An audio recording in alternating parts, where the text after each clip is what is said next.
Amanda North, Executive Director for the Center for Rural Health Innovation, which is a 501c3 nonprofit. We have a community-based board. We're located in Spruce Pine, North Carolina. That is a town of something less than 2,000 people in Mitchell County. We're in the mountains, southern Appalachia, on the Tennessee line. Not sure what else to tell you. It's pretty cool. It's a big fancy name for a tiny nonprofit that's actually done some cool stuff.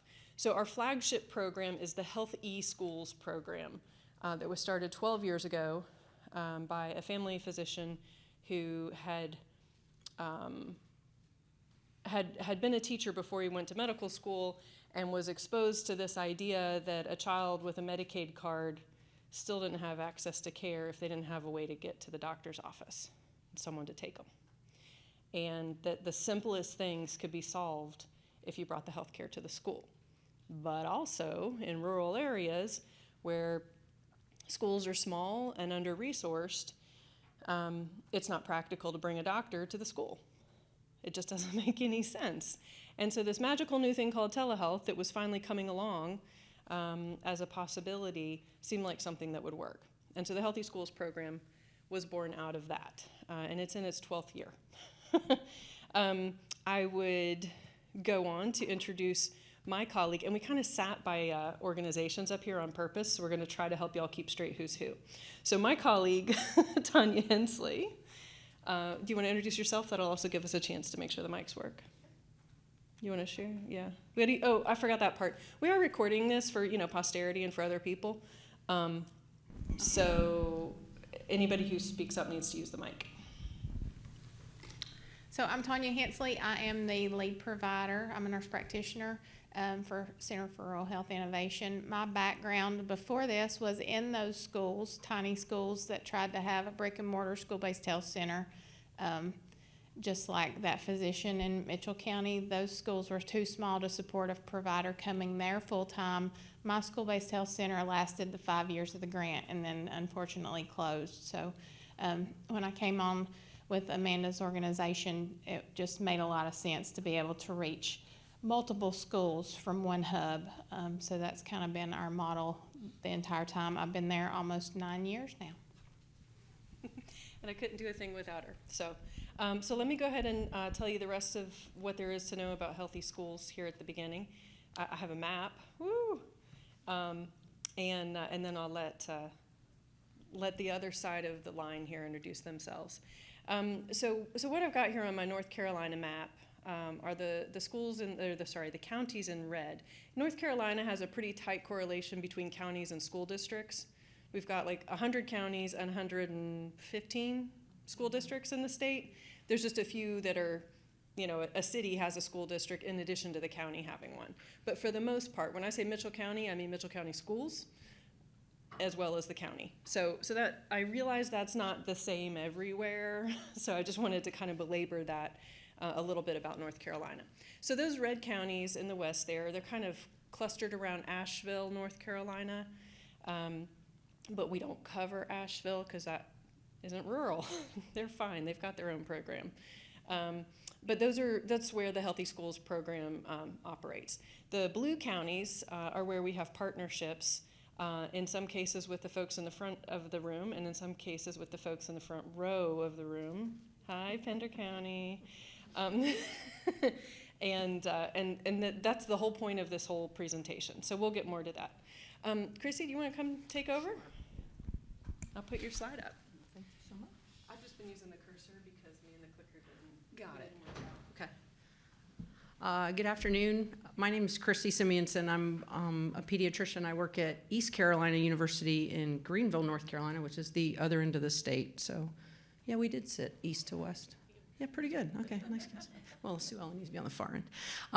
I lost the bet in the hallway, so I'm doing our slides. So anyway, my team is going to correct me if I'm wrong. But we are a school-based telehealth program through grant funding, and I'm going to let some of my partners talk more about that during the panel. But we are in our 7th year, I believe, healthier lives at schools and beyond. And so we have a lot of partners that help us with what we're delivering. And the people in the room that I want to highlight, I don't want to go over every single person on the slide, but just to show you we have a pretty big team because we offer acute care services with the help of the Center for Rural Health Innovations, which we're going to hear more about their program and how they help us in our counties. We also offer behavioral health and nutrition in our schools, so that's why we have a lot of providers listed here. But I'm going to start with Jill. Do you want to turn on your mic and just introduce yourself? You're here today. Hello, I'm Jill Jennings, Program Manager for Healthier Schools, or Healthier Lives at Schools and Beyond. I started out 10 years ago as a clinician. I'm a dietitian by training, and I transitioned into the program manager role. And our program started, and we'll go deeper into this later on, but I forgot to mention that I'm also from East Carolina University, Brody School of Medicine in the Department of Public Health. We started out initially with a 4-year HRSA grant and have since received funding from other private, state, and federal funders. So we are 7 years in, still exclusively grant funded. Hey y'all, hearing my voice. My name is Hannah Dale Barnett, and I am the program evaluator for Healthier Lives at School and Beyond. I have a background in public health, and I started working with Healthier Lives 3 years ago as an intern, and we did the intern to professional pipeline, and now I've been working with this program doing grant evaluation and then working with some referral coordination as well.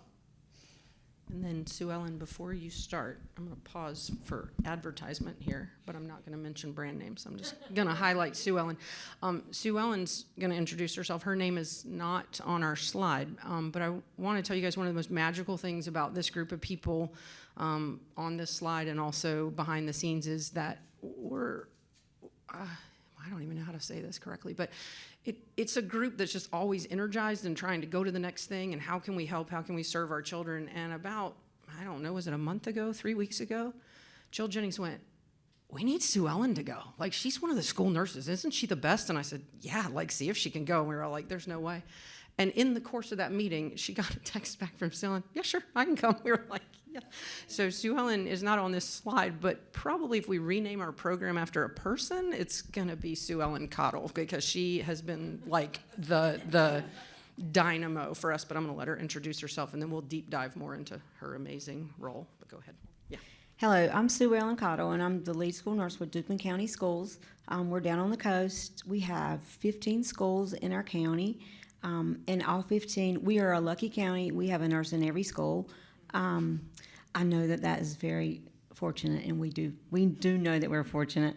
But we have access to telehealth in all 15 of our schools. About, 9 years ago, we became interested, and we went to see Amanda and Dr. North and spent the day, and they showed us around.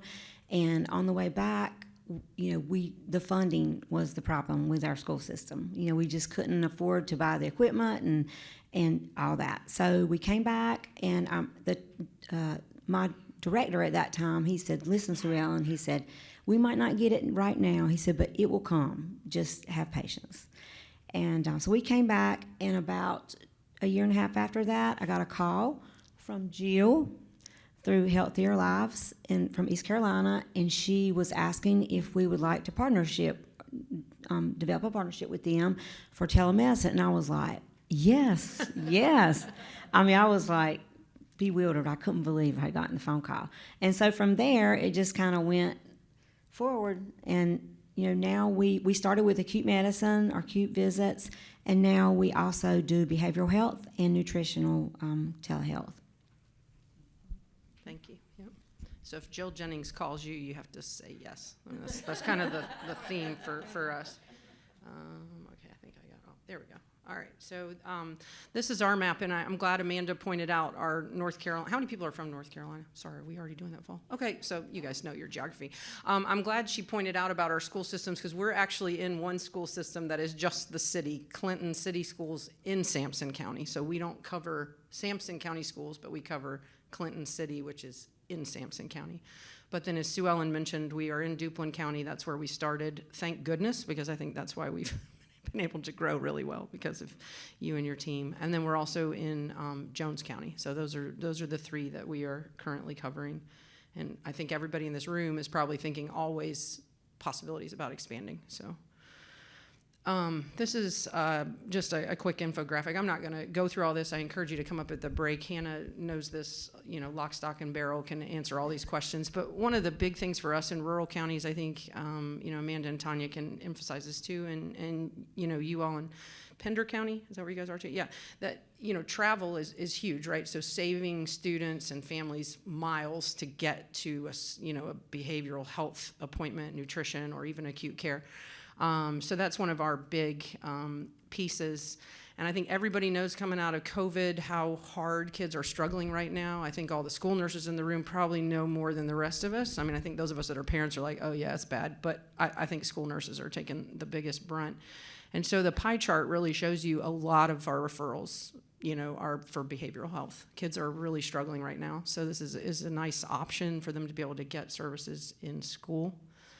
And as we've said, we've kind of been growing steadily over the years. We kind of had some stunted growth early on. We can unpack all of that if you guys are interested. But we thought we were pretty cool surviving a hurricane and still rallying. And we were like, oh, that's going to be our big challenge. We've dealt with it. We've got Sue Ellen. She wears a cape. We're ready now. And, we don't have to talk about COVID. Everybody knows. But I think maybe we're the reason we got a little too bold. We're like, oh, yeah, we got it. So it's our fault. Yeah, we're going to own it. It's us. But anyway, so we've steadily grown. And I hope we will have time in the 3 hours. But some of our bar graph and our pie chart is these little gray things that say bus telehealth. And so that's a really interesting way that we were able to pivot when the pandemic hit and kids in our schools were all at home learning but didn't really have internet, so we couldn't serve them via telehealth. So how did we respond to that? So that's those little gray bars, and we'll get into it, or feel free to ask us if we have time. This is just a final picture, and then I'll sit down. But here's Sue Ellen's slide. Here's your slide, Sue Ellen. There you are. Stakeholder commitment. But these are some of our bus trips that we've done, and really could not have done it without Sue Ellen and her team. And there's some really fun stories about that if we have time. Hannah and Jill. I mean, they're fun stories. But anyway, so I think that's all. Yep. Thank you. Okay, so we wanted to do the whole thing where we find out who's in the room. It's helpful. We could do show of hands, but we're going to try to use the technology. So if you have the app for the Matrix conference, now's the time to bust it open. And what you do is you go to the agenda, you find this particular session. This is Wednesday. It's 2-something. It's called The Time is Right for Telehealth. I think we're session D. You'll find it. And then the questions are in there. And I'm going to switch here. And there's just 2 questions. It's not hard. But Dan's going to fix it. Oh, I didn't switch it. I probably need to stop the presentation. Where are we supposed to go? Go to this. Go to this session, like in the agenda. If someone else has found it, please tell. It's on polls. Under polls. So you have to start by going to polls and then find the session? Oh, no, sorry. Find the session and then scroll down and hit polls. Find the session, scroll down, hit polls.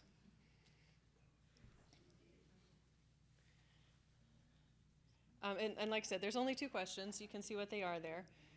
We just thought this would kind of help us shape the conversation. What setting do I primarily work in?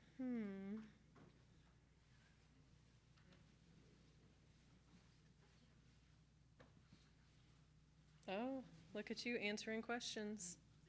Here we go.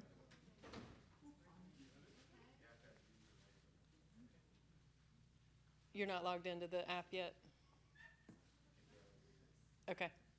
No worries. This will give us a little bit of... Oh, Hannah, I'm so sorry. There's no academic research represented in the room. We'll take public health too. We'll make it.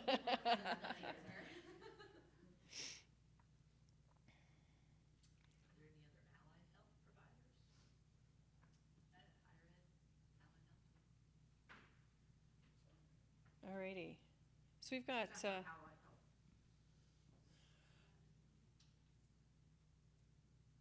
All right, so you guys can see the result. For those who have their heads below the screen here, we've got about 20 people chiming in, which I think represents most of the room. That's fair enough. With a 60% are in some sort of healthcare as their primary work setting. A small handful in K-12 schools, a very small handful from business, and the rest from public health. And then the second question was, what brought you to this session? And we seem to have a pretty close connection between contemplating a school-based telehealth program or maintaining a school-based telehealth program, which is actually really interesting because contemplating means you don't have one yet. And so I hope you're not coming here to get all the details because we only have 3 hours, but at least you'll meet some players who can help. And then there's a small handful who are launching a school-based program, so that would be like getting started in the coming year. And then a few people who are just here for the continuing education, and I value your honesty, thank you. I hope you also find it interesting. But you know, the coffee's right out there, so caffeinate. Okay, so that was kind of the last thing that we had that's really, more votes are coming in. I don't think it's substantially changing the results. That was the last thing we kind of had that was slides-based, and now we just have a whole lot of conversation that we want to share with you. So let me see. Oh, I know what to do. The bottom button? Maybe? Yes. Oh no, is that me? Oh, that's terrible. Okay. I know, right? So we put the slide back up. Do you guys want to watch us? But I guess it's good if you're in the back and you want to see who's talking. Okay, so let me grab this. Okay, so the way that we organize this, we really wanted to share with the room the story of our 2 different programs, how they interact, how they overlap, and how we got there, and where it might go in the future. Because we thought if we told that story over the course of a couple of hours, we would dig into all these different topics that are relevant, and it wouldn't have to be 5 different presentations on 5 different slide decks. And so hopefully that will be a format that works for you all. There are also some spaces where there are people in this room who I know are running programs that are a little bit different than what we're running. And so there may be places that it makes sense for you to stand up and share. If you want to do that, I'd love it. But you'll need to use a mics because Dan's recording. So don't forget that part, okay? But we'll share the mics. So I thought that what we would do is just sort of start with partnerships. How they form, what they're about, that sort of thing. And you think you got this, right? You think, oh, we can do this by ourselves, right? I mean, I have a board to tell me what to do, right? I really thought that it was going to be no problem to do the Healthy Schools program all alone. But then all these grant applications are like, who are your partners in the community? And they had this idea that maybe like they were trying to tell me something. And so partnerships kind of start from where you need help, right? For us, it started with, well, we can't provide a service to a school district if that school district is not a partner to us. The program that I run, the Healthy Schools program, is offered to the school districts at no cost to the school district. Okay, that is not the case everywhere, but it makes sense in our case because of who we're trying to serve. So all of our elementary schools are Title I schools. Okay, so we're already, and if Title I isn't meaningful to you, I'll just say, those are the ones that are getting federal funds because they are already hurting so badly with lack of resources and per pupil spending and that sort of thing. So by focusing on the less resource counties, it already tells you those schools don't have any extra money to pay a fee, and those families don't have any extra money to pay a fee to participate.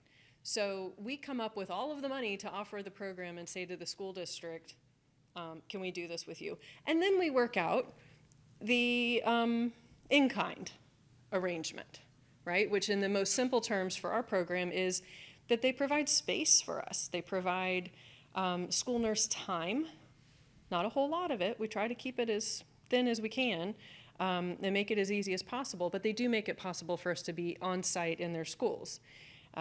They also give us access to the children and their families, meaning we might write a script for the principal to read on an all call, or whatever those are called. You know how they call and say like school's delayed tomorrow because of snow? that system where it automatically calls out to the families or sends a text message or whatever. I would say that's access to the kids that just anybody can't have, right? Schools protect their contact list very carefully. So the school's the obvious partnership to start with, but I love that Sue Ellen told about her trip with her then superintendent, I think, or assistant superintendent. They drove all the way out, and this is like a good 6 or 7 hour drive. I want to say y'all did that in one day. You did, Yes, right? we did. They got up real early to drive all the way out to Mitchell County to visit our very fledgling program, and spent a few hours and then drove all the way back. It was a long day for them. I really felt for it. State car. And so imagine my surprise when connections that I had through ECU, through East Carolina University, were working on putting together a grant proposal, and could I help with the grant proposal that they were cooking up? And then Jill says, yeah, and I think we're going to try this in Duplin County. And I'm like, Duplin County? She's like, yeah, this nurse, Sue Ellen. And I'm like, wait, I know a Sue Ellen. I don't know her well, but she did come visit. And so imagine my surprise that it all worked out together. So I got involved with ECU by being asked to help write the grant, just because we were a little bit further down the road, and I could help inform what you should say you're going to need, and help figure out what's going to cost what, and how many people you need, and that sort of thing. And my role with ECU was meant to be fairly limited. But that's not how it shook out. We'll just say that for now. Okay, so this is the part where this is Amanda not talking the whole time and turning to the panel and saying, what other partnerships are important to y'all? Who wants to go?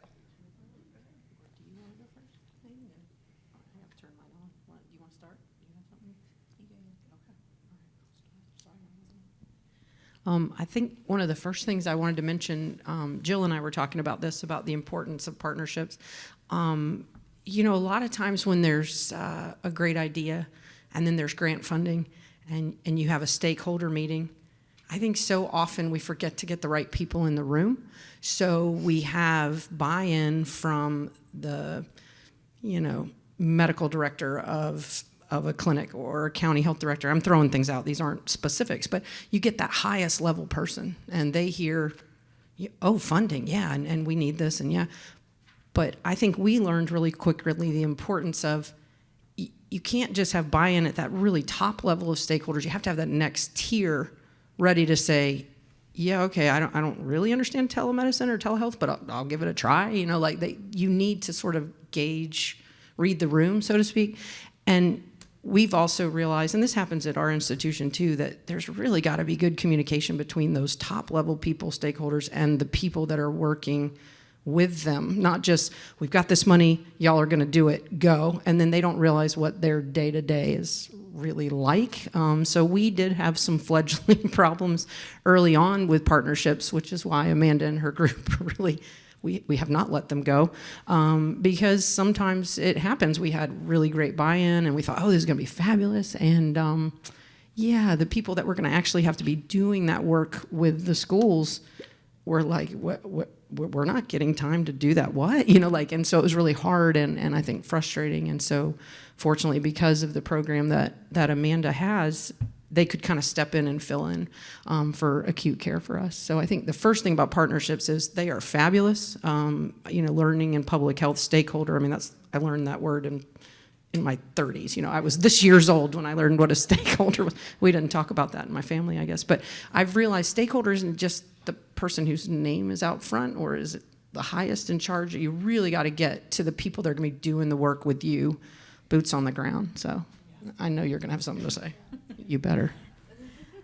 For us in the school system, when we first originally thought that we were interested in telehealth, there was probably 3 or 4 of our school nurses that were on board with it. And so, it's not a formal partnership, but we had to kind of talk up this thing because our other school nurses thought that it was just an added chore and it was going to take all their time and they didn't have time to do it, and how was this going to work, and blah, blah, blah. And so we really had to talk this thing up because, and I definitely, as lead nurse, did not want to bring something into my county that my nurses were not on board with. And so we did. We talked it up. And also another thing is, too, we didn't want our local providers to think that we were taking their patients from them. So we met with them and explained to them, but in our rural area, it's very hard to get access to care. Like if you got a student that comes in with ear infection that morning, they might not be seen until the next day or 2 days later. So, we needed something ASAP to get our kids back in school. So we explained that to them, and they were on board with it. And actually, we had 2 or 3 meetings. They came to our school system and met with us, with our school nurses, and we kind of, hashed that out. And they were good, we were good. So that was a real challenge for us to get all of our school nurses on board. Well, we finally kind of got everybody on board, and East Carolina Healthier Lives came, and we met with them, and we had this partnership with not with Amanda's group, but with another group, and it just didn't work out. They were busy, and they wanted us to do our visits at lunchtime, which was the worst time for us because we're giving medicines, and so it just didn't work out. So I was like, oh, I don't know how good this is going to work out. But after a while, we talked to Jill and her team, and they realized it wasn't working out also. So thankfully, they went for another partnership. And that was with Amanda and her group. And so it's very important, like Chrissy said, to make sure everybody's on board and everybody is agreeing with what your plan is. Because if it doesn't, it's not going to work.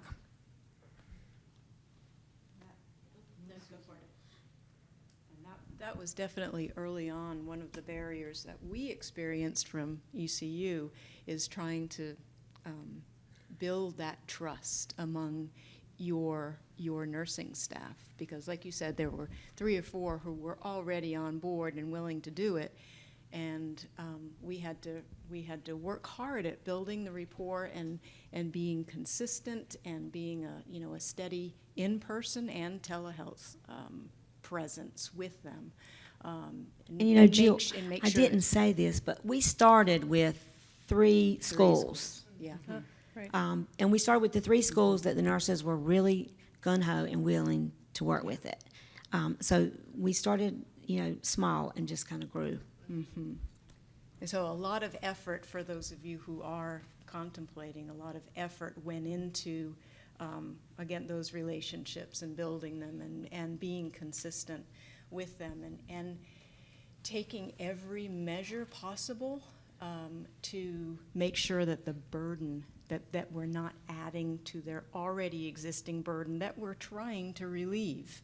And that was tough. That was, especially before we turned all of our consent processes online. So there was a lot of paperwork, which meant a lot of extra time for the people who didn't have the time. And additionally, for the people that we were trying to bring on board and really show that this is something that will save you time in the end, and hopefully even short term, both short and long term, the equipment that we started out with in these 3 schools was very large, very, so you imagine a school nurse's office is very small in space, and there's a lot happening and a lot of students coming in and out all day long, and there's this giant piece of equipment that was, it was quirky, it was cumbersome. Quirky. That's and generous. so even though we were taking these steps to minimize that any added burden for people, there was also this piece of equipment, and it got to a point that first year with one of our most inspired and on-board nurses. She said to my face, "I am not going to do these visits. I cannot work with this equipment." And I remember just being, I was taken aback, but I just, okay, I hear you. And we had Was to it come Sue up. Ellen? Oh, No. but she knows who it was. And so we had to just, re-strategize, shift our thoughts about, oh, this amazing equipment, look what you get to have in your office. And instead, the person whose office it was in was saying, this is terrible. This is absolutely terrible, and I'm not doing another acute visit. They were right. They weren't wrong. Yeah, They so definitely weren't wrong. all along Yeah, the go way, ahead. just, while, especially in the beginning, while establishing that trust and letting the people you're working most closely with know that you hear their concerns and as well as their successes, so.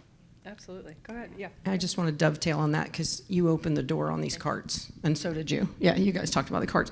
So we were so impressed when we first got this, but they were huge and bulky and Like the size of this podium. about the size of that podium. And Monitors. even though we all did the training and we're like, yeah, okay, this makes sense, and then we went down and met with you all, and we brought snacks, and everybody was real excited, and then I was supposed to show people how to use it, and I was like, oh no, like I couldn't remember which button flipped stuff, and I just felt like an idiot. I was like, okay, I'm just gonna use my stethoscope. And remember, we looked in everybody's ears, and everybody had wax, and we were like, ooh, everybody's excited. But I do want to say the equipment's a lot better now. Fortunately, I don't know the brand name, so I won't bust on that. Perfect. But this is the important to partnerships and having a champion in your schools to do this, because like she said, she had 3 or 4 nurses that were gung-ho and everybody else was like, no. Y'all ended up naming a cart. Do you remember that? You dressed it up and the kids all named it in your school. Do you remember that? It had like a wig and something. So I just want to tell you guys, like, this is the model that you need. It doesn't matter if you have buy-in from the superintendent or the health department or the clinic in your town. You have to have a few people that are willing to say, we're going to do this, guys. Because people don't want extra work. I get that. And those carts were extra work. I'm sorry. Another thing I wanted to say is we had to partnership with our tech department because we were not, I'm not a tech person, but we had to do some talking with them, and they had to figure out what it was going to do or what it was going to take to get these humongous monster carts to work. So that's another thing that you need to think about too if you're thinking about doing some. I don't think you have, probably not now, but those carts. Oh no, it's still important It's now. still important. I would echo that if you're still in the planning phases, or you're still rolling stuff out, or you're thinking to expand, really it applies to everyone. The IT department at the school district level, Yeah, that's huge. early and often, Early your and very best friend. I have sent hams, y'all. I have sent hams. Hams. I have sent hams. I still don't know what a firewall is, but apparently it's It's pretty important. important. It's a Yeah, very because big we deal. all, because It's a remember the very next big county deal. you helped us Yes, train, we could never get through that firewall. Another thing I did with my county is Ben said a while ago that only 3 or 4 of my nurses were really on board 100%. At that time, I had one of the biggest elementary schools, and so I knew that I was going to have to put a cart in my office. That if I expected them to buy in, then I was going to have to buy in myself and do as much as I could do, and that's what I did. And when they saw that I could manage the biggest school in the county plus one of these monster carts and do telehealth, then it made it a little bit easier for them to buy in.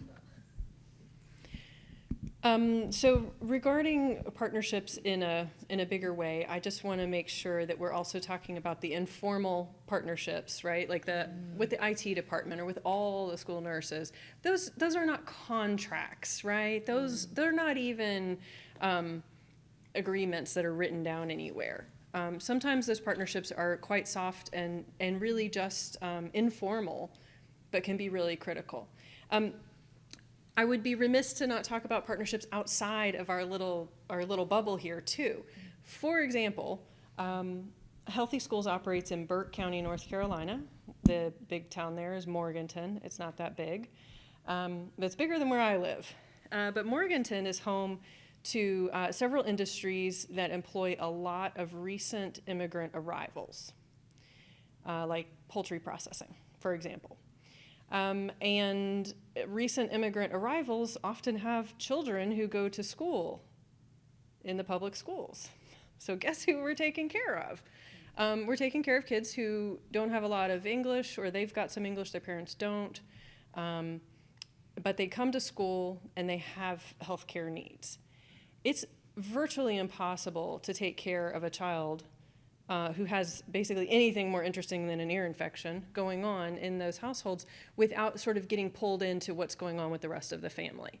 So in Burke County specifically, we have linked up informally, no contracts, no money changes hands, but we've linked up with the Burke Health Network and the Farm Workers Program to make sure that when we are addressing a need with an 8-year-old who we know has siblings and cousins in the house, and a dad who's a farm worker, and a mom who's at the poultry plant, we're making sure that they also know, like, are you connected to the Farm Worker Health Program? Because you can get healthcare through that. You can get other resources through that.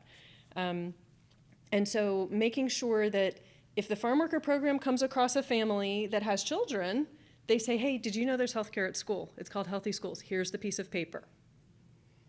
And at the same time, we know that we can send the adults there. And so those kinds of relationships I find to be really important to the overall benefit. Because here's the thing, y'all. It's a little bit of a soapbox here. But it does no good whatsoever to put equipment in a school if it won't get used. And even if it does get used, and you have your wonderful provider, you have your Dr. Simeonson or whoever, your Tanya, your nurse practitioner, they evaluate, they diagnose, they prescribe, and then nothing happens. Because someone still has to go pick up that prescription and administer it correctly, and the care plan still has to be carried out. So while the equipment's important and the network's important, there's more pieces to it to actually make it happen all the way to the point where that child is back in the classroom. So that's my little soapbox. I'm stepping off of it now. So let's leave partnerships behind and talk about some more, because we've already touched it a little bit. Some of our hurdles and pivots. This was the category that we thought was a good name for, because essentially nothing that any of us planned is what we're doing today. Okay? So I like to say that 12 years in on the Healthy Schools program, we've had about 24 different programs. I want to say it substantially changes every semester. Because it really never looks the same. Because something has changed, we found a new way to do something, we keep flexing, we keep changing. And I would encourage you all to keep that idea in mind, that if you want to do a formal process of evaluating and changing, what's that called? Somebody knows. Quality improvement? Yeah. PDSA, thank you. I could see the little picture. I made my hand movement, so you knew what I meant, right? If you want to do a formal cycle, you can, or you can just be responsive, right? I think both have value. But I want to encourage you that nothing's ever going to stay the same. And my very favorite one is when we plan for volume, right? So one of the hurdles that happened with was going to be the medical provider in the Duplin County program was they were scared of the volume. And they thought, well, if we make this possible, there's going to be 100 kids every day, and we can't possibly squeeze 100 more visits into our busy clinic. Well, the fact is, there's not going to be 100 visits every day. And we didn't know that. And we didn't have good data, and we didn't know if we could trust the data that we were building. But visit volumes are never quite as many as you think they are, and there's lots of reasons for that. But I just looked, and Duplin County had something like 65 visits in February, medical visits. That doesn't include behavioral health and nutrition. Yes. Is it 65 or 66? Yes, 65 Yeah. last month. See? That's one of our highest months. It's one of our highest months, Yes. and we've been doing this for how many years? 5 years now? So Six, yeah. this far in, and in February, like cootie month, right? And it's still only 65 visits. So that's not that many. That's not going to keep a single provider busy. So yes, it's a lot. We're thrilled to see that growth. But the pediatric office or the primary care office that thought they couldn't possibly manage this additional volume was wrong. They were just wrong. That's how it was. And too bad for them, they didn't get to play. We also talked a little bit about hurricanes and snow days and stuff. Does anybody want to, the bus, this would be the time. Yeah. Who wants to tell that one? Okay. I'll open that up. So I don't remember with the hurricane, you're gonna have to correct me on that, but bus trips for us, which were our little gray bars on the bar graph that Hannah put together, when COVID hit, which I don't have to go through dates, I think we all remember.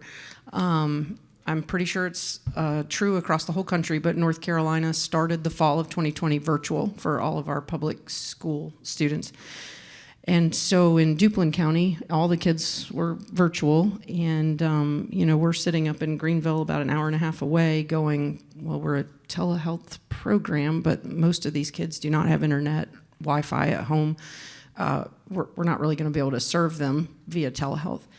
And again, sitting between these two women and the way their brains work, I guess you called and she said yes. Well, no, I think this time you called and she said yes. But Jill reached out to Sue Ellen and said, well, what do you need? Because we can't get into the homes and do acute care because we don't have access. I mean, she had told us that. A lot of work sites were shut down, government buildings were shut down. So even like public library where parents worked was shut down. So they had no access to internet. And Sue Ellen told us very poignantly, which even as a pediatrician, I was shocked. Maybe a lot of you in the room knew this. Kids that were all kids learning virtually in the fall of 2020 still had to have a school physical on file. They extended it 1 month. And their immunization, they extended it 1 month though. Normally it's September 30th. They gave us till October 30th or 31st. Or they were gonna get kicked out of their own home, like virtual school. Like we were all like, really? Like we got a lot of other stuff going on here and we're gonna worry about the blue form? Like that's what we call it in my clinic. Like it's the blue form. And that's what we tell the interns, go get a blue form, And we were like, are you serious? And she was like, yeah. And Jill was like, oh my, you probably said something worse than oh my word, but why don't you pick up, because the two of you, and then you need to tell us more about it, but the two of you need to, because then the email that came to me, I shouldn't even be telling this story. Y'all gotta, because this is incredible. So go, yeah, one of you. Well, in the breadth of partnerships, back in my undergraduate days, I worked at ECU Transit driving buses. Fun fact for everyone, but they have these really big motor coaches, kind of like a Greyhound situation, but I would say much nicer. And we had this crazy idea to transform the bus into a mobile medical clinic to take it to the schools so we could see kids. And we were able to fit 3 clinical areas inside the bus. The bus had Wi-Fi, a bathroom, everything you really needed, because we couldn't go inside the schools because we were outside visitors. So we were able to do everything outside in the open and have a little bit of air conditioning too. Yeah. So that's kind of where the crazy idea started for us. I got an email from Jill that said, how do you feel about going on a bus trip? And I was like, field trip, this sounds like really fun. But I mean, it was the ECU football bus. I mean, she's saying motor coach, but no sports were going on in the fall of 2020, right? Like college sports, unfortunately, were on hold pretty much. So these buses were just sitting there. So they were like, yeah, if you want to. I mean, we had to rent it, but still, I mean, they gave us a good deal because, so we felt pretty cool. Like we were varsity that fall, I think. So, but yeah. So you got to probably say what you think. Like when we pulled up, and so how many trips did we end up doing though? First of all, 12, 11. 11 in that fall. 11 yes. Weeks in a row. Pretty much. Yeah. And the first 5, we were like, that is amazing. And by 8, we're like, how many more left? But you can. So what we did was each nurse in each school, we had boo-koodles of kids with no physicals, as y'all, I'm sure, know. And so we contacted their parents, and their parents, Hannah got us a Google spreadsheet. We love a spreadsheet appointments, here. And we started filling those appointments up. And parents brought their kids, and they were seen on the bus, and they filled out Health Their Lives filled out our physical forms for us, and we did, I don't know how many we did, but we did a lot. We had a nurse at every stage, or every time that they came, to do the heights and weights and blood pressures and hearing and visions, right out there in the open, outside the bus. And some of them, did them Well, I think we did them all outside the bus at that time. I had a big old eye chart taped on the bus. And, Surely did. So it was a unique situation, but we got those physicals done. It was 253 physicals done. She's kind of underplaying that a little. She did a That's lot of awesome. work. That's fantastic. A lot of work. Yeah, and one thing that resulted from that too is that we were able to identify students who were in need of other services as well. So children who absolutely needed some behavioral health and other chronic conditions. And Dr. Simeonson was able to send a student on one day, I guess, was in a he was hypertensive. It was a critical situation that she was able to call the provider and get him seen right that moment. And so a lot of good came from it, and we were able to continue our telehealth visits for those students who did have access to internet from home. And Sue Ellen and her team did a lot of traveling back and forth to the kids' homes to help facilitate those appointments. So At it that enabled time, us to stay active. yeah, we were home working. All of our nurses were home working, but they would allow us to go to homes, certain homes, and do certain things. So that's kind of how we got consent forms signed and got appointments made and that kind of thing. And another piece of that is that back to partnerships and easing the burden, the goal being to ease the burden not only on the schools, but on the community in general, on the health department. Because at the time when we first started this, the wait list, I think, at the health department in Duplin County to get a health assessment was 3 to 4 months, yeah. And likewise with the local providers, the same thing. And so, just to be able to pivot, to adjust, to shift without changing the scope of the project, by securing our funders' approval. We didn't put this in our grant proposal because we didn't think we would be having to do this, but would you be okay if we took these dollars previously allocated for this activity and put them toward this because we feel like it will help us, further our mission. And so, the answer was yes. And so we were also, as a team, as a partnership, all of us, we were able to come together and help take some of that burden off of our community partners as well. And at that time, our providers were not working full hours. They were working just a few hours a day, mostly seeing COVID patients or testing.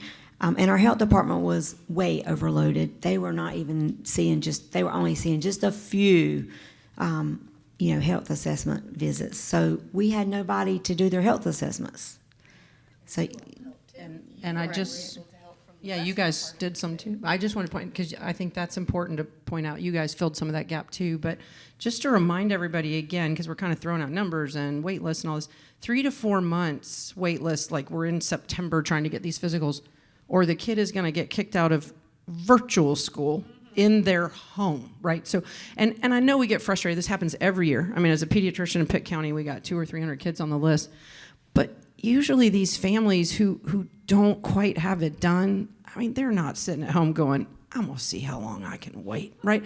They got other stuff going on. And so usually these are the kids that most desperately need to be in school, need to have adults in their lives that are supporting them and filling in the gaps. And, that was the other thing. We didn't go do this to advertise or anything like that. It was because Sue Ellen called us and said, we got a problem, how can you help us?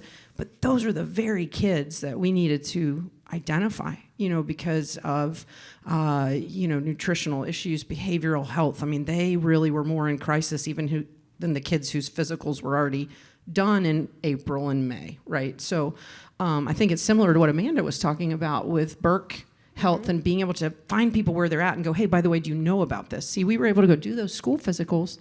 And then if we had a kid who screened positive on depression, we could say, hey, we have behavioral health, and warm handoff in the parking lot, like under a little tent, like this is our behavioral health, can we schedule you for telehealth once we're back in person?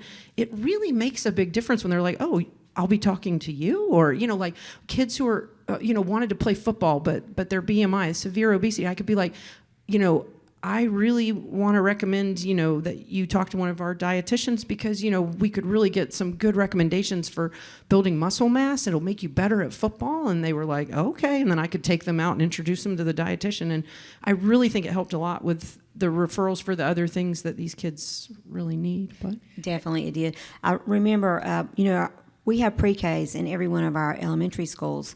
And I remember we had a pre-K student that had no health assessment. And this was the next year, which we were 50-50. When we came sometime during that year, we were 50-50.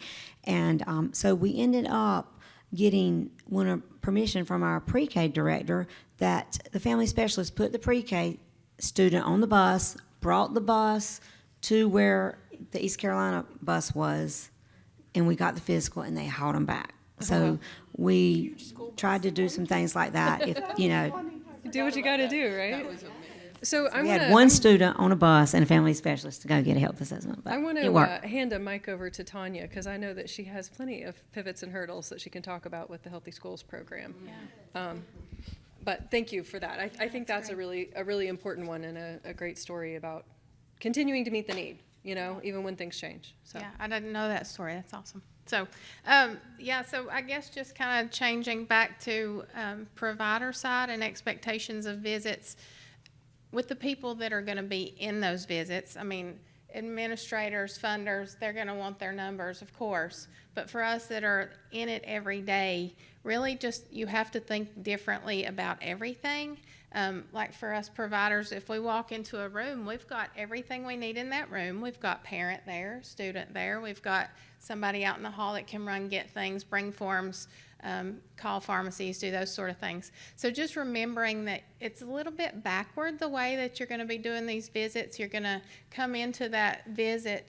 The nurse is going to have 3 screaming kids in the room with her, somebody knocking on the door waiting on their inhaler. I mean, it's mass chaos in the school sometimes, most of the time. So just remembering that you're taking their time and trying to take as much of that benefit of that time, I guess I'd say, as you can in that 10, 15 minutes that they've got that student with them. Trying to get them back to work, to their other priorities, and the student back to class. So in order to do that, we usually just get a few vital signs. I get a simple HPI history, do the physical exam with the equipment, and then they're back to their day, they're back to their classroom if they're not contagious. The rest of the time for the provider is kind of backward. You're going backward trying to get more history for parents, figure out what's going on at home, who's sick, what they've been exposed to, send medicines in. So a lot of the time that the nurses felt like it would take them away from their job is really on us. It's on us to do that work and just making them be able to get back as quickly as they can. And I think on a smaller scale, the other thing I was going to say while I've got this, but is just with the providers and the expectations of a day. When I first started, we'd have 2 visits a day.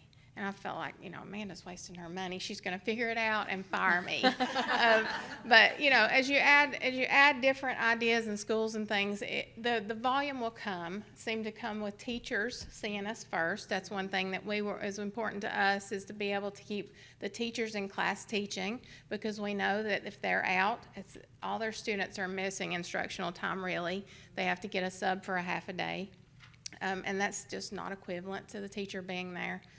So just, trying to come up with ways and ideas that you can maximize your provider time, see as many kids as you can, come up with new ideas, and then just making sure you're flexible with the technology especially. You have to be calm on our side, because the nurse is freaking out that it won't work. It's okay, we'll figure it out. They can come back later in the day. We can call mom, we figure it out. So just one case at a time.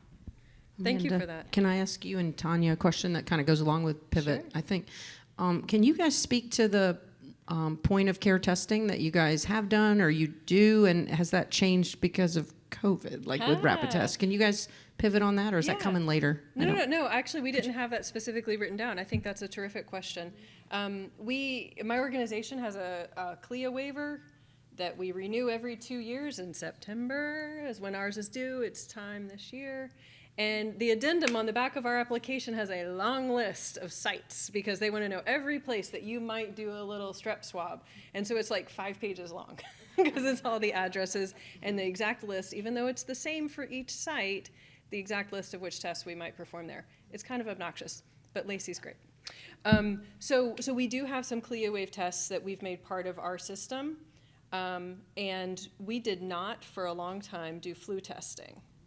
In the fall of 2019, I finally got talked into buying flu tests because they're expensive. They're expensive. Now, you can take a box and you can break it up, which is great. Strep tests, you can't do that, at least not the kind we use, because they have the controls, right? You're going to have your little dropper bottles. So you have to put a whole box of strep tests together, but flu tests you can split up, as long as you do the control and then duplicate the instructions. So it's not terribly expensive, but they are a whole lot more expensive than other testing we do. So I finally get talked into putting flu tests in the schools, and then, of course, they were useless. But, Tanya, would you, maybe why we decided to do flu testing? Yeah, well, where were you wanting to go with that question?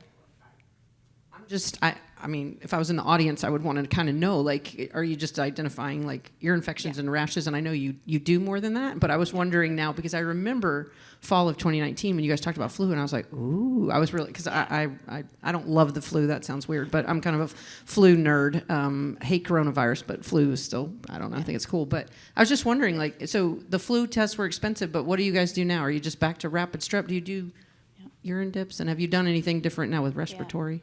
Yeah, so we have a spirometry machine that we can take out to schools. That takes a little travel time. We do flu tests, strep tests.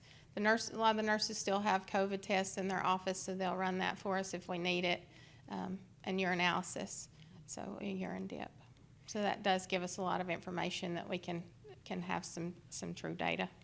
When one of the, going back to the fall of 2019, when I got talked into putting flu tests in the schools, I will say that was advocacy from Tanya, listening to the school nurses that she works with week in and week out. It's that back and forth and listening and being open to feedback. Because what was happening was that if there was already flu in a school, the school nurses knew it was flu, so they just sent them home. And so while they weren't wrong, they were like, but then there's also the culture. I mean, so that's one angle of it. There's also the culture that says that if you didn't have a positive flu test, then you might just have a bad cold and you're kind of a sissy. So you can't really stay out of work or stay away from school. This is pre-pandemic. You can't really, lay out of school for 5 days or skip school for 5 days because you have a bad cold. But if you get a positive flu test, then you can until you're actually better. And you may recall this culture that was, come to school sick unless it's proven that you're actually really sick, which you could only get with a positive flu test. And so they weren't bringing us those patients to see, to advise, to help, because they knew we didn't have flu tests. So we said, fine, we'll get flu tests. So that's kind of where we were. That has changed, of course, a little bit post-pandemic, but that was kind of we knew that maybe clinically that wasn't the very best appropriate thing, but we also were hearing what our culture was. And that culture is different in different places where people know more or know less about how, things like the flu spread. So let's see. I wanted to address one more thing that Tanya talked about, which was where she said that I was going to find out that she only had 2 patients in a day. We're demonstrating to you all one model of school-based telehealth, slightly different, but really, really essentially the same, where there's family nurse practitioners who are using the telehealth to beam in, I love that, beam into This is not mine. Somebody is saying that, maybe in MUSC, I can't remember now. To beam into the school nurse's office where we rely on the school nurses to be our telepresenters. That's essentially our model. That is not the only way to do this. But we put a lot of emphasis on talking about the school nurses because they are our partners in this, and we do rely on them to present most of our patients. Part of the Healthy Schools model that I would not do the same way again if I got to go back a decade and start over is to employ the family nurse practitioner to sit around all day. But we kind of had to. And this is tricky, right? Because as our program was first developing, we started off providing care. I think it was even when Sue Ellen came to visit. We were only like 3 half-days a week. Okay, so Monday, Wednesday, Friday morning, we had a nurse practitioner for 3 hours. Sounds good, right? Sounds real good, unless it's just after lunch on Wednesday when the kid walks into the school nurse's office. Now we don't have any availability till Friday morning. We have not helped anything. We haven't helped anything at all. And so we kind of figured out, no, we're gonna need to be more flexible than that. We're gonna need to be more available than that. And so legit, I have paid a family nurse practitioner for 7 hours a day for 185 school days a year for 12 years. At least one, and in many cases more than one, now that we have the volume to support more than one. But I don't know what y'all nurse practitioners did during all that time, but there was a lot of paid downtime.